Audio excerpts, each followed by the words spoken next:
سن 5 ہجری میں شیطان نے مشرکین مکہ اور ان کے ساتھیوں یعنی یہود و نصارہ کے اشتراک سے سب کو جمع کر کے مدینہ منورہ پر حملے کی طرف راغب کیا۔ اللہ کے محبوب صلی اللہ علیہ وسلم کو جب اس بات کی اطلاع ملی تو صحابہ کرام رضوان اللہ علیہ مجمعین کے مشورے سے یہ طے پایا کہ ان سب سے مقابلہ کرنا ذرا مشکل ہے، لہذا خندقیں کھود کر ان کو روکا جائے۔ تو داخلی راستے کی طرف خندقیں کھودی گئیں اور خندق کا فاصلہ اتنا تھا کہ آرام سے کود کر دوسری طرف آنا مشکل تھا۔ تو جب کفار اپنے تمام جتھوں کے ساتھ اس خندق تک پہنچے تو خندق کے دوسری طرف مسلمان موجود تھے، تو اب آگے مقابلے کے لیے آنا ان کے لیے مشکل تھا۔ تو مشرکین میں ایک بڑا سردار، ایک بڑا بہادر عمر نامی بندہ، وہ بھی گھوڑ سوار موجود تھا۔ اس نے بڑی تگ و دو کی اور خندق کو کراس کر کے آگے آ گیا۔ اب جنگ کا اصول یہ ہے کہ ایک طرف سے مقابلے کے لیے جب کوئی آگے بڑھتا ہے تو مبارزت کا نعرہ بلند کرتا ہے کہ میرے مقابلے پر کوئی ہے تو آئے۔ تو اس نے بھی نعرہ بلند کیا، اعلان کیا کہ میرے مقابلے پر کوئی آئے۔ یہاں سے کوئی بھی نہیں اٹھا، یہاں تک کہ ایک نوجوان وہ کھڑا ہوا اور اس نے آپ صلی اللہ علیہ وسلم سے اجازت چاہی تو آپ نے کہا کہ معلوم نہیں کہ یہ عمر ہے؟ مطلب یہ تھا کہ یہ اتنا بڑا جنگجو ہے، عمر رسیدہ تجربے کار ہے، اس کے مقابلے میں تم کیسے جا سکتے ہو؟ تو وہ نوجوان پھر بیٹھ گیا۔ پھر اس نے مبارزت کا نعرہ بلند کیا، آواز بلند کی، تو یہ نوجوان پھر کھڑا ہو گیا۔ پھر آپ سے اجازت لی، آپ نے یہی جواب دیا، یہ پھر بیٹھ گئے۔ تیسری مرتبہ پھر ایسا ہی ہوا تو یہ نوجوان پھر کھڑا ہو گیا۔ تو آپ نے ان کو اجازت دے دی آگے جانے کی۔ جب یہ نوجوان آگے بڑھے اس عمر کے مقابلے کے لیے تو وہ وہاں سے کہنے لگا کہ تم ابھی کم عمر ہو، تم مجھ سے کیا مقابلہ کرو گے؟ کسی تجربہ کار جنگجو کو میرے مقابلے میں بھیجو۔ تو اس نوجوان نے کہا کہ میں کم عمر ہوں لیکن تمہارے مقابلے کے لیے میں کافی ہوں۔ جب آپس میں مڈ بھیڑ ہوئی تو اس عمر نے زوردار حملہ کیا تو اس نوجوان کی جو ڈھال تھی وہ ٹوٹ گئی۔ تو وہ بڑا خوش ہوا عمر کہ ڈھال ہی ایک بار میں ٹوٹ گئی۔ اب اس نوجوان نے جب پلٹ کر حملہ کیا تو حملہ اتنا زوردار کیا کہ اس عمر کے سر پر تلوار لگی اور پیٹ میں سے گزرتی ہوئی اس کے بدن کے 2 ٹکڑے کر دیے اس کو۔ اور فوراً جو ہے وہ کافر حیران ہو گئے کہ یہ کیا ماجرا ہوا، کہ ان کا سب سے بڑا جنگجو اور بہادر جو تھا وہی مارا گیا مقابلے میں۔ تو یہ جو نوجوان ہے، اس نوجوان کا نام تھا علی۔ یہ حضرت علی تھے جو ایسے بہادر تھے، نڈر تھے۔ ان کی پیدائش یہ حضرت بعثت نبوی نہیں، نبی کریم صلی اللہ علیہ وسلم کی بعثت سے، نبوت کی بعثت سے 10 سال قبل آپ کی پیدائش ہوئی ہے۔ 13 رجب کی تاریخ تھی، تاریخ کے اعتبار سے۔ آپ صلی اللہ علیہ وسلم کے سگے چچا ابو طالب کے آپ بیٹے ہیں۔ والدین نے آپ کا نام زید رکھا تھا، لیکن بچپن سے ہی نبی کریم صلی اللہ علیہ وسلم کی کفالت میں رہے، آپ کے ساتھ رہے، تو آپ نے ان کا نام علی رکھا اور یہی نام زیادہ معروف ہوا۔ غزوہ بدر کا موقع تھا، کفار مکہ بڑے غرور تکبر کے ساتھ ابو جہل کی سربراہی سرداری میں مدینہ منورہ کی طرف حملہ آور ہوئے تھے۔ جب میدان بدر میں مسلمانوں سے سامنا ہوا تو وہاں پر بھی یہی معاملہ ہوا کہ کافروں کی طرف سے ان کے جو بہادر شاہ سوار تھے عتبہ اور شیبہ، وہ آگے نکلے، انہوں نے مبارزت کا نعرہ بلند کیا، تو مسلمانوں کی طرف سے حضرت علی کرم اللہ وجہہ آگے بڑھے اور ان دونوں سے مقابلہ ہوا اور دونوں کو ہی آپ نے قتل کر دیا۔ یہاں تک کہ ان دونوں کے قتل ہوتے ہی پھر آپس میں کافروں کی اور مسلمانوں کی جنگ شروع ہوئی۔ اس غزوہ بدر میں، اس پہلی جنگ میں 70 سے زیادہ بڑے بڑے کافر جو ہے وہ جہنم واصل ہوئے۔ 17 یا 18 ایسے لوگ تھے جن کو حضرت علی نے جہنم واصل کیا۔ آپ ایسے بہادر تھے، ہمیشہ آگے بڑھنے والوں میں سے تھے۔ غزوہ بدر سے واپسی ہوئی مدینہ منورہ، نبی کریم صلی اللہ علیہ وسلم نے حضرت علی کرم اللہ وجہہ کو بلایا اور آپ سے اپنی خواہش کا اظہار کیا کہ میں چاہتا ہوں کہ حضرت خاتون جنت حضرت فاطمہ الزہرا رضی اللہ تعالیٰ عنہ کا نکاح آپ سے کر دیا جائے۔ تو آپ نے کہا کہ میں راضی ہوں، میں خوش ہوں۔ نکاح طے ہو گیا۔ اب جو ہے وہ گھر تو ان کا کوئی تھا نہیں، آپ کی کفالت میں ہوتے تھے، تو ایک انصاری صحابی حضرت حارث بن نعمان رضی اللہ تعالیٰ عنہ، انہوں نے اپنا ایک گھر جو ہے وہ حضرت علی کو دے دیا تاکہ شادی کے بعد اس گھر کے اندر آپ قیام کریں۔ گھر مل گیا، سامان نہیں تھا، کیا کیا جائے؟ تو اپنی تلوار اور زرہ جو سامان جہاد تھا وہ لے کر بازار کی طرف جانے لگے اس کو بیچنے کے لیے۔ راستے میں حضرت عثمان غنی رضی اللہ تعالیٰ عنہ سے ملاقات ہو گئی۔ عثمان غنی نے پوچھا کہ علی کہاں جا رہے ہو؟ تو فرمانے لگے کہ خاتون جنت فاطمہ سے میرا نکاح طے ہوا ہے اور گھر کا سامان خرید و فروخت کرنا ہے تو اس کے لیے بازار جا رہا ہوں۔ پیسے ہیں؟ کہا کہ نہیں، یہ زرہ اور تلوار ہے، یہ بیچ کر اپنا سامان جمع کروں گا۔ کہا کہ آؤ مل کر سودا کرتے ہیں۔ حضرت عثمان غنی آپ کو ایک دکان پر لے گئے اور اس کا سامان کا سودا کیا۔ غالباً 400 درہم میں سودا ہوا۔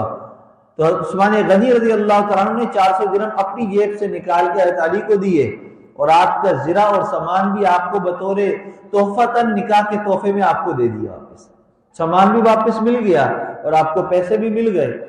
آپ نے آ کر نبی کریم صلی اللہ علیہ وسلم کو وہ پیسے پیش کیے کہ یہ پیسے میرے پاس جمع ہوئے ہیں۔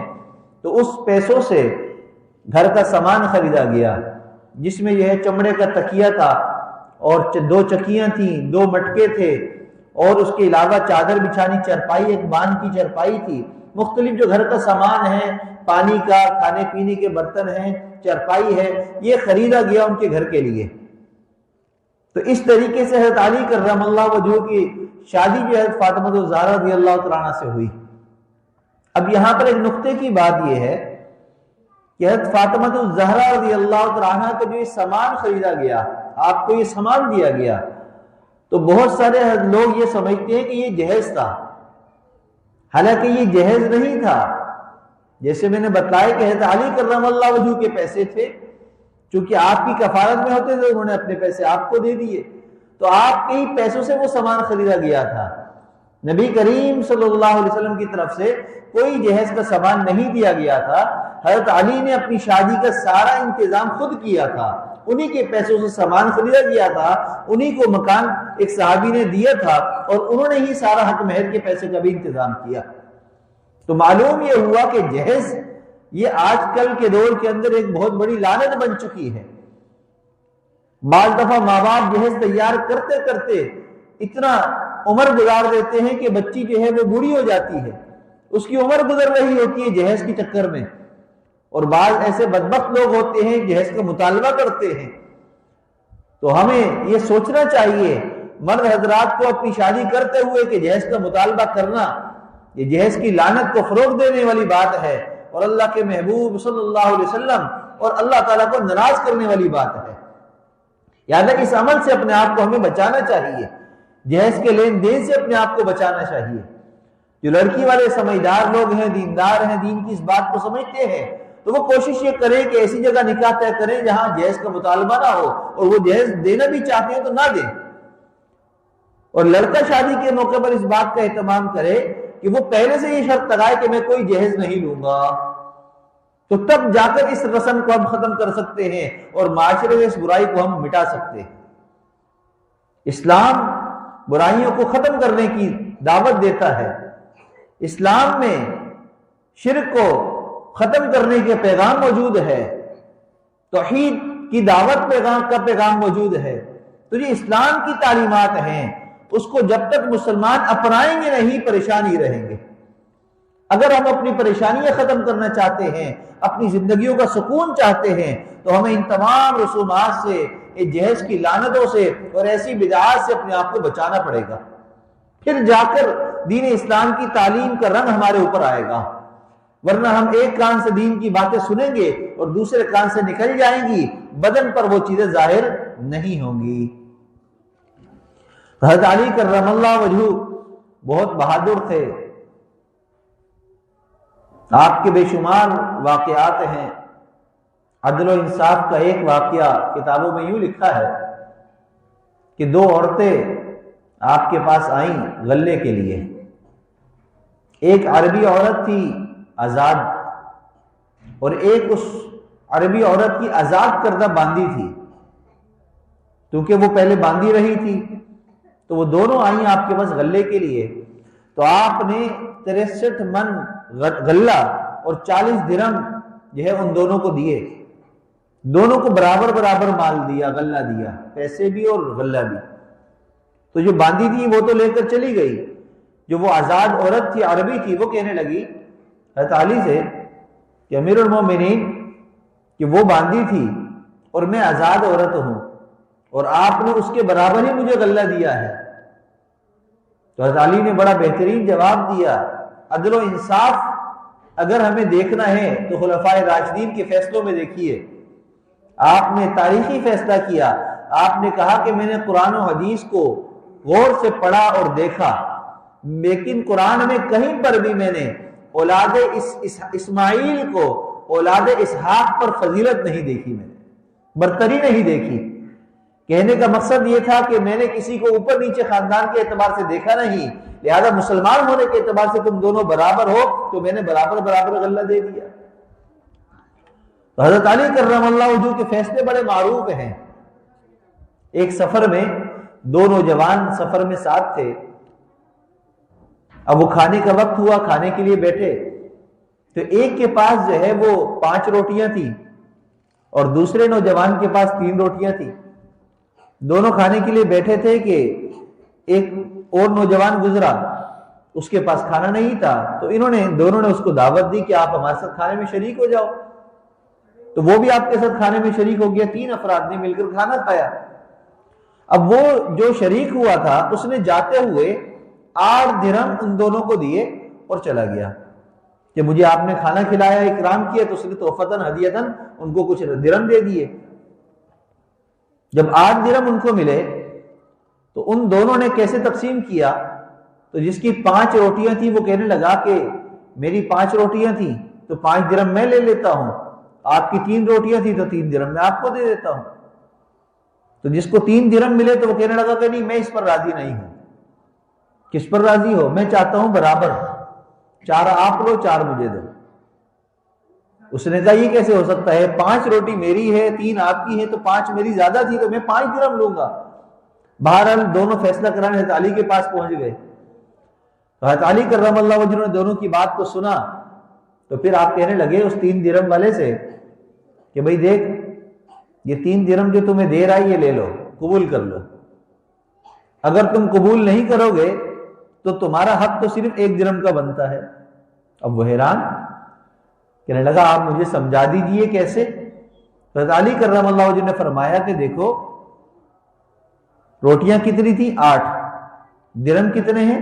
8، 3 تمہارے روٹیاں تھی، 5 اس کی تھی، ہر روٹی کے 4 حصے کر دو، 8 چکے نہیں 3 حصے کر دو، ہر روٹی کے 3 حصے کر دو، تو 8 کیا 24 حصے بن جاتے ہیں، اور 24 حصوں کو 3 بندوں میں تقسیم کرو تو کتنے حصے آئیں گے؟ 8 حصے آئیں گے۔ کہا کہ 8 حصے تم نے کھائے ہیں، 8 حصے اس نے کھائے ہیں، 8 حصے اس نوجوان نے کھائے ہیں، تینوں نے برابر کھانا کھایا ہے، 8 حصے کھائے ہیں۔ اور تمہاری 3 روٹیوں کے 8 حصے اگر نکال دیں تو کتنی روٹی بچتی ہے؟ 1 روٹی۔ لہٰذا تم اپنے 8 حصے جو کھا چکے ہو اس کے بعد تمہاری 1 روٹی کا حصہ بچتا ہے جو اس نوجوان نے کھایا ہے، لہٰذا تمہیں 1 درہم ملے گا اور باقی 7 حصے اس کو ملے، 7 درہم اس کو ملیں گے۔ تو اس طریقے سے آپ نے فیصلہ فرمایا کہ وہ نوجوان حیران رہ گیا جو 4 درہم کا مطالبہ لے کر آیا تھا، جب انصاف ہوا تو اس کو 1 درہم ملا۔ تو اگر ہم اپنی نجی زندگی کے اندر دیکھیں تو ہمارے کاروباری معاملات میں، لین دین میں، آپس میں معاملات میں اس طرح کی بڑی اونچ نیچ ہوتی ہے۔ جیسے اسٹیٹ کا کاروبار ہے، اس کے اندر جس طرح ہمارے ہاں قوانین بنے ہوئے ہیں جو ہم نے خود بنائے ہوئے ہیں، تو یہ قوانین غیر شرعی ہیں بہت سارے۔ جیسے مطالبہ پیسوں کا ہو رہا ہوتا ہے کہ ہم جو ہے آپ کی یہ چیز بکوائیں گے تو ہم 2% لیں گے۔ اب وہ مطالبہ تو ہوتا ہے، قانون بھی بن گیا، جی طے ہو گیا ہمارا 2% کا، لیکن شریعت ہماری کیا کہتی ہے؟ جب تک آپ یہ سودا کرا نہیں دیں گے آپ اس کے حقدار نہیں ہیں۔ لیکن ہمارے ہاں کیا ترتیب ہے کہ اگر سودا کینسل ہو گیا تو جو ٹوکن منی دی ہے اس کا 5% کٹے گا، اس کا 20% کٹے گا۔ اب یہ جائز نہیں ہے شرعاً۔ تو اس طرح کے بے شمار معاملات ہیں۔ اس طرح نوکری پیشہ لوگوں کے لیے بھی مسائل ہوتے ہیں۔ ایک انسان کہیں نوکری کرتا ہے، اس کو وہاں سے کمپنی سے یا سرکار کی طرف سے ایک ملازمت کا ایک وقت دیا جاتا ہے اور کام دیا جاتا ہے۔ 8 گھنٹے کی ڈیوٹی ہے اور اس 8 گھنٹے میں آپ نے یہ کام کرنا ہے اور اس کی تنخواہ آپ کو اتنی 40,000 ملے گی، 20,000 ملے گی۔ گویا کہ آپ نے وہ 8 گھنٹے ان کو دے کر اس کے عوض 40,000 لینے ہیں، اور اس 8 گھنٹے میں بھی آپ نے کام وہ کرنا ہے جو وہ کہیں گے۔ لیکن آج اگر ہم دیکھیں، پرائیویٹ ہو یا سرکاری ہو، ہر ایک نوکری پیشہ بندہ اپنے کام کو پوری طرح انجام نہیں دیتا۔ اس میں کھانا کھانے گئے، آدھا گھنٹہ کی بجائے 2 گھنٹے لگا رہے ہیں، چائے پینے میں آدھا گھنٹہ لگا دیا، باتوں میں کچھ وقت گزار دیا۔ اب جتنا وقت آپ اپنے کاموں میں، یہاں تک کہ اگر آپ کے پاس کسی کا فون آ گیا اور آپ نے فون سننے میں 5 منٹ لگائے یا 1 منٹ لگایا تو اس 1 منٹ کی بھی تنخواہ لینا آپ کے لیے اب جائز نہیں ہے، وہ آپ نے ذاتی کام کیا ہے۔ حضرت عمر فاروق رضی اللہ تعالیٰ عنہ کا واقعہ ہے کہ آپ جو ہے اپنے آفس میں بیٹھے ہوئے تھے، حضرت علی آپ کے پاس آئے۔ آپ حضرت عمر فاروق امیر المومنین ہیں، تو آپ نے پوچھا حضرت علی سے، علی کس کام سے آئے؟ کہنے لگے ایسے ہی ملاقات کے لیے آیا ہوں، کافی دن ہو گئے تھے، میں نے کہا آپ کے پاس بیٹھ جاؤں۔ کہا کہ اچھا۔ جب بات پتہ چل گئی کہ کس کام سے آئے ہیں تو یہ چراغ جل رہا تھا آفس میں، وہ بجھا دیا۔ حضرت علی بڑے حیران ہوئے، امیر المومنین کسی کے آنے پر تو چراغ روشن کیا جاتا ہے، آپ نے بجھا دیا۔ کہنے لگے وہ چراغ جو ہے بیت المال کے پیسے کا ہے، تیل ڈلا ہے، میں سرکاری کام کرنے بیٹھا تھا، لوگوں کے کام، لیکن اب جو ہے آپ آ گئے ہیں تو اب ہم ذاتیات پر آ گئے، اب ہم سرکاری کام نہیں کر رہے۔ تو مجھے نہیں پسند آئی یہ بات کہ میں بیت المال کے مال سے لیا ہوا تیل جو ہے وہ اپنی ذاتی گفتگو کے دوران استعمال کروں۔ اتنا آپ احتیاط کیا کرتے۔ تو اگر ہم نے عدل و انصاف دیکھنا ہے، شریعت کے فیصلے دیکھنے ہیں، تو ہم صحابہ کرام اور نبی کریم صلی اللہ علیہ وسلم کے فیصلوں کو دیکھیں، آپ نے کس طریقے سے ان کو اپنایا ہے، کس طریقے سے ہمیں تعلیم دی ہے۔ آخری بات، حضرت علی کرم اللہ وجہہ کی کنیت ایک مشہور ہے ابو تراب۔ بس یہ واقعہ میں بات کر کے ختم کرتا ہوں۔ حضرت فاطمہ الزہرا رضی اللہ تعالیٰ عنہ فرماتی ہیں کہ نبی کریم صلی اللہ علیہ وسلم گھر تشریف لائے تو آپ نے دیکھا کہ حضرت علی گھر میں نہیں ہے۔ آپ نے پوچھا کہ علی کہاں ہیں؟ کہا کہ ہماری کچھ ناراضگی ہو گئی، ہماری آپس میں میاں بیوی کی ناراضگی ہو گئی، تو وہ ناراض ہو کر گھر سے باہر چلے گئے، اور آج دوپہر کو قیلولے کا جو وقت ہے اس میں آرام بھی نہیں کیا، اس وقت میں گھر سے باہر چلے گئے۔ تو آپ نے کہا اچھا۔ آپ نے ایک صحابی کو بھیجا کہ دیکھ کر آؤ علی کہاں ہیں۔ تو وہ تھوڑی دیر کے بعد آئے تو کہنے لگے کہ یا رسول اللہ وہ مسجد میں سو رہے ہیں، مسجد نبی میں سو رہے ہیں۔ تو آپ وہاں سے نکلے، مسجد گئے۔ حضرت علی کرم اللہ وجہہ مسجد میں لیٹے ہوئے تھے، اور سونے کے دوران کپڑا ہٹ جاتا ہے بدن سے، اور آپ مٹی پر لیٹے ہوئے تھے، آپ کی بدن پر مٹی لگی ہوئی تھی۔ نبی کریم صلی اللہ علیہ وسلم نے آپ کے بدن پر سے یوں مٹی صاف کی اور ان کو یوں ہاتھ لگایا اور کہنے لگے ابو تراب اٹھ جاؤ، ابو تراب اٹھ جاؤ۔ آپ کی آنکھ کھل گئی۔ آپ نے جب آپ کی زبان مبارک سے ابو تراب کا لفظ سنا، تراب کہتے ہیں مٹی کو، ابو تراب کا مطلب مٹی کا باپ، تو چونکہ مٹی لگی تھی، مٹی پر سو رہے تھے، ان کو کہا ابو تراب۔ تو آپ کے زبان مبارک نے جب یہ بات سنی تو علی کو اتنی پسند آئی کہ انہوں نے اسی نام کو اپنے لیے پسند کر لیا۔ آپ کے تمام ناموں میں آپ کو سب سے زیادہ پسند نام جو تھا وہ ابو تراب کا نام پسند تھا۔ آخری بات، سوشل میڈیا کے اوپر آج کل ہمارے یہاں پوسٹ شیئر کی جاتی ہے قول علی کے نام سے، حضرت علی کا قول ہے، واٹس ایپ پر میسج جا رہا ہے، ویڈیو جو بنی ہوئی ہے ان کے نام سے چل رہی ہے۔ اس میں ایک احتیاط کی ضرورت ہے، اور وہ کیا ہے کہ اب پوسٹ بنانے والا اپنے ذہن کے حساب سے پوسٹ بناتا ہے، اپنے دل کے مطابق بناتا ہے، لیکن ہم نے اپنے مطابق اس کو دیکھنا ہے۔ ہمارا عقیدہ کیا ہے؟ صحابہ کرام رضوان اللہ علیہ مجمعین کی صفت کیا ہے؟ رضی اللہ تعالی عنہ، یہ ان کی صفت ہے۔ حضرت علی رضی اللہ عنہ، حضرت علی کرم اللہ وجہ، یہ ان کی صفت ہے جو حدیث مبارکہ اور قرآن سے ثابت ہے۔ لیکن بعض لوگ ان کے ساتھ لگاتے ہیں علیہ السلام، تو علیہ السلام لگانا یہ ان کا اپنا عقیدہ ہو سکتا ہے، ان کی اپنی مرضی اور خوشی ہو سکتی ہے، لیکن اسلام کی تعلیم نہیں ہے۔ قرآن کی تعلیم کیا ہے؟ رضی اللہ عنہ۔ قرآن پاک میں واضح طور پر رضی اللہ کا صفت موجود ہے صحابہ کرام کے ساتھ، لہذا جو اللہ نے ان کے لیے صفت کو پسند کیا ہے، ہم پوسٹوں کو دیکھتے ہوئے شیئر کرتے ہوئے اس بات کا خیال کریں کہ کہیں رضی اللہ کی جگہ کوئی اور صفت تو نہیں ہے۔ اگر کوئی اور صفت ہو تو ایسی پوسٹ کو شیئر نہ کریں، اس لیے کہ پھر اس کی وجہ سے سامنے والا یہ سمجھے گا کہ آپ پتہ نہیں کس عقیدے کے آدمی ہیں، آپ پتہ نہیں کس ذہن کے آدمی ہیں۔ لہذا ان چیزوں کو شیئر کرتے ہوئے اس چیز کا خیال رکھنا بھی بہت ضروری ہے۔ اللہ ہم سب کو دین کی سمجھ اور صحابہ کی اتباع کی توفیق عطا فرمائے۔ وآخر